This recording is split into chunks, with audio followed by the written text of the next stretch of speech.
Hello, നിങ്ങളുടെ എല്ലാവരുടെയും നാവിൽ വെള്ളം വരുത്തണേ ഒരു നൊസ്റ്റാൾജിക് രുചിക്കൂട്ടിൻ്റെ കഥയായിട്ടാട്ടോ ഇന്ന് ഞാൻ വന്നേക്കണേ.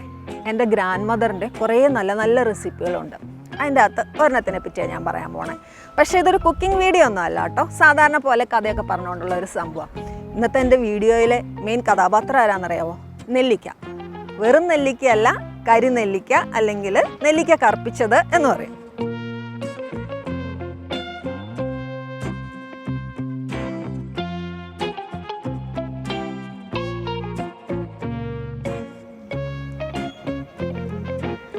ഞങ്ങൾ സാധാരണ എന്നും വൈകുന്നേരം നടക്കാനായിട്ട് ഇറങ്ങും കേട്ടോ.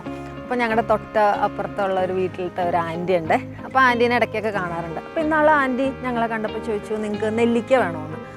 അപ്പോൾ എവിടെ നിന്നാണ് ആൻറ്റി എന്ന് വെച്ചപ്പോൾ അവരുടെ ഫാമിൽ നിന്ന് പറിച്ചുകൊണ്ട് വന്നതെന്ന് പറഞ്ഞു. നല്ല നാടൻ നെല്ലിക്ക, കാട്ടു നെല്ലിക്ക എന്നൊക്കെ പറയില്ലേ, അതെ. അപ്പോൾ ഞങ്ങൾ എന്നാൽ കുറച്ച് തന്നേരെ ആൻറ്റി എന്ന് പറഞ്ഞു. പക്ഷെ അതെന്തായാലും കുറച്ച് അധികം ഉണ്ടായിരുന്നു. അപ്പോൾ ഞാനും ഓർത്തു, നെല്ലിക്ക നല്ല സാധനമല്ലേ, നല്ല വൈറ്റമിൻ സി റിച്ചും നമുക്ക് നല്ല ഇമ്മ്യൂണിറ്റി ഒക്കെ ഉണ്ടാക്കാനൊക്കെ നല്ലതല്ലേ. അപ്പോൾ അത് കാരണം അത് വെച്ചിട്ട് എന്തെങ്കിലും നല്ല കാര്യമായിട്ട് ഉണ്ടാക്കണം എന്ന് തന്നെ ഞാൻ വിചാരിച്ചു കേട്ടോ. അപ്പോഴാണ് ഞാൻ എൻ്റെ മമ്മിയുടെ അമ്മ, ഞാൻ അമ്മച്ചീന്നാട്ടോ വിളിക്കണേ, അമ്മച്ചിയുടെ കാര്യം ഓർത്തത്. ഞങ്ങൾ എപ്പോൾ ചെല്ലുമ്പോഴും അമ്മച്ചിയുടെ അടുത്ത് ഈ നെല്ലിക്ക കറുപ്പിച്ചത് സ്റ്റോക്ക് ഉണ്ടായിരിക്കും. ഭയങ്കര രുചിയാണ് അത് കഴിക്കാനായിട്ട്. പിന്നെ ഞങ്ങളുടെയൊക്കെ വീടുകളിൽ അമ്മമാരൊക്കെ ഉണ്ടാക്കണ ഒരു സാധനം തന്നെയാണ് കേട്ടോ ഈ നെല്ലിക്ക കറുപ്പിച്ചത്. പിന്നെ അതിന് ഈ പേര് വരാൻ കാരണം കുറേ ദിവസത്തെ ഒരു പ്രോസസ്സിൽ ഉണ്ടാക്കിയെടുക്കണ ഒരു സാധനമാണ്. അപ്പോൾ ഫൈനലി ഇത് നല്ല കറുത്ത നിറത്തിലായിരിക്കും. ഈ നെല്ലിക്ക അവസാനം നല്ല ബ്ലാക്ക് കളറാവും. അതുകൊണ്ടാണ് ഇതിന് ഈ നെല്ലിക്ക കറുപ്പിച്ചത് അല്ലെങ്കിൽ കരിനെല്ലിക്ക എന്നൊക്കെ പറയണത്. പണ്ടൊക്കെ നമ്മുടെ നാട്ടിൽ ഈ റബ്ബർ കൃഷിയൊക്കെ വരണതിന് മുമ്പ് എല്ലാവരുടെയും വീട്ടിൽ നിറച്ചും സ്ഥലവും പറമ്പും കൃഷിയൊക്കെ ഉണ്ടായിരിക്കും. പക്ഷേ ഇന്നത്തെ പോലെ നല്ല നല്ല കറികളോ അങ്ങനെയൊന്നും ഉണ്ടാവില്ല. കാരണം വരുമാനം കുറവായിരിക്കുമല്ലോ. അപ്പോൾ അന്നേരം നമ്മൾ ഈ പഞ്ഞക്കർക്കിടകം അല്ലെങ്കിൽ പഞ്ഞമാസത്തേക്കൊക്കെ വേണ്ടിയിട്ട് കുറേ നാൾ കേടാവാതെയൊക്കെ സൂക്ഷിച്ചൊക്കെ വെക്കാൻ വേണ്ടിയിട്ട് ഉണ്ടാക്കുന്ന ഒരു ട്രഡീഷണൽ കേരള പിക്കിളാണ് ഈ സാധനം.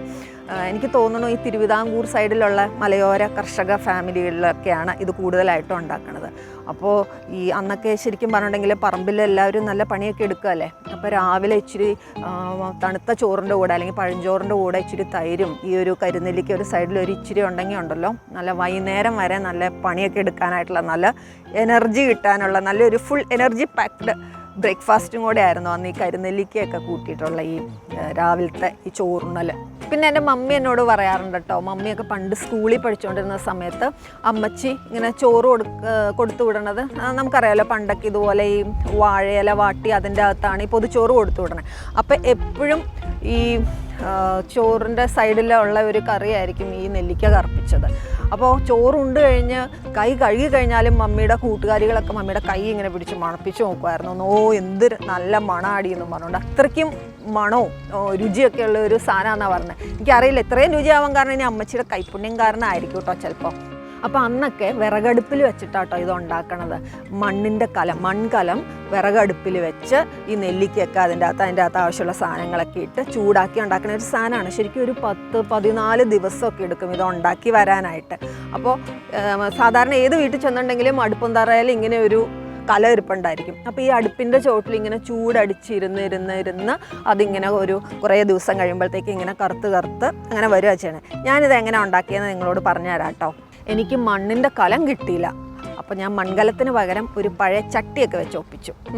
എന്നിട്ട് നല്ല ഈ നെല്ലിക്ക നല്ല വൃത്തിയായിട്ട് കഴുകി വാരി അത് ഈ ചട്ടിയിൽ ഇട്ട് ആ പാകത്തിന് വെള്ളമൊക്കെ ഒഴിച്ച് ഉപ്പും ഇട്ട് കുറച്ച് കാന്താരി മുളക് ഉണ്ടെങ്കിൽ നല്ല കേട്ടോ, എനിക്കത് കിട്ടിയില്ല. പച്ചമുളക് ഇട്ടു, പിന്നെ കറിവേപ്പില, പിന്നെ ഉള്ള ഇൻഗ്രീഡിയൻറ്റ് ഉലുവയും വറ്റലുമുളകും കൂടെ നന്നായിട്ട് മൂപ്പിച്ച് ചൂടാക്കിയിട്ട് അല്ലെങ്കിൽ അത് പൊടിച്ചെടുക്കും.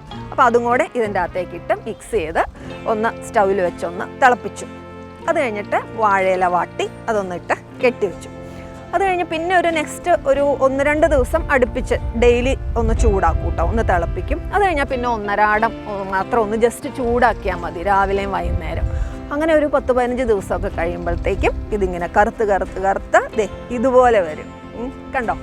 പിന്നെ ഇതെങ്ങനെയാണ് നമ്മൾ കഴിക്കണതിന് മുമ്പ് എങ്ങനെയാണെന്ന് വെച്ചാൽ നല്ല വെളിച്ചെണ്ണ അല്ലെങ്കിൽ നല്ലെണ്ണ ഉപയോഗിക്കാം. നല്ലെണ്ണ ഉപയോഗിക്കുകയാണെങ്കിൽ കൂടുതൽ നാൾ കേടാവാതിരിക്കും. അപ്പോൾ ഈ വെളിച്ചെണ്ണയിലോ നല്ലെണ്ണയിലോ നമ്മൾ ഈ വെളുത്തുള്ളിയും കറിവേപ്പിലയും കൂടെ ചതച്ചതിട്ടിട്ട് നമ്മൾ കറിയൊക്കെ ഉലർത്തിയെടുക്കില്ലേ, അതുപോലെ ഇതങ്ങ് ഫൈനലി ഉലർത്തിയെടുക്കുക. അപ്പോൾ നല്ല നല്ല ടേസ്റ്റായിട്ട് നമുക്ക് ഈ സാധനം കിട്ടും. പിന്നെ ഞാൻ കരിനെല്ലിക്ക മാത്രമല്ല കേട്ടോ ഉണ്ടാക്കിയത്, കുറച്ച് സാധാരണ നമ്മളുണ്ടാക്കണ നെല്ലിക്ക അച്ചാറും ഉണ്ടാക്കി, പിന്നെ പിള്ളേർക്ക് ഇച്ചിരി മധുരമായിട്ടിരിക്കട്ടെ എന്ന് വിചാരിച്ചുകൊണ്ട് കുറച്ച് മർമലേഡും ഉണ്ടാക്കി. അപ്പോൾ എന്താ പറഞ്ഞു പറഞ്ഞതെന്ന് വെച്ചാൽ, അയൽവക്കംകാരെയൊക്കെ കാണുമ്പോൾ ഇടയ്ക്കെങ്കിലും ഒന്ന് ചിരിച്ച് കാണിക്കുകയാണെങ്കിൽ ഉണ്ടല്ലോ ഇതുപോലെ ചില ഗുണങ്ങളൊക്കെ ഉണ്ട്. അപ്പോൾ ശരി, ബൈ. വീണ്ടും നമുക്ക് അടുത്ത വീഡിയോയിൽ കാണാം.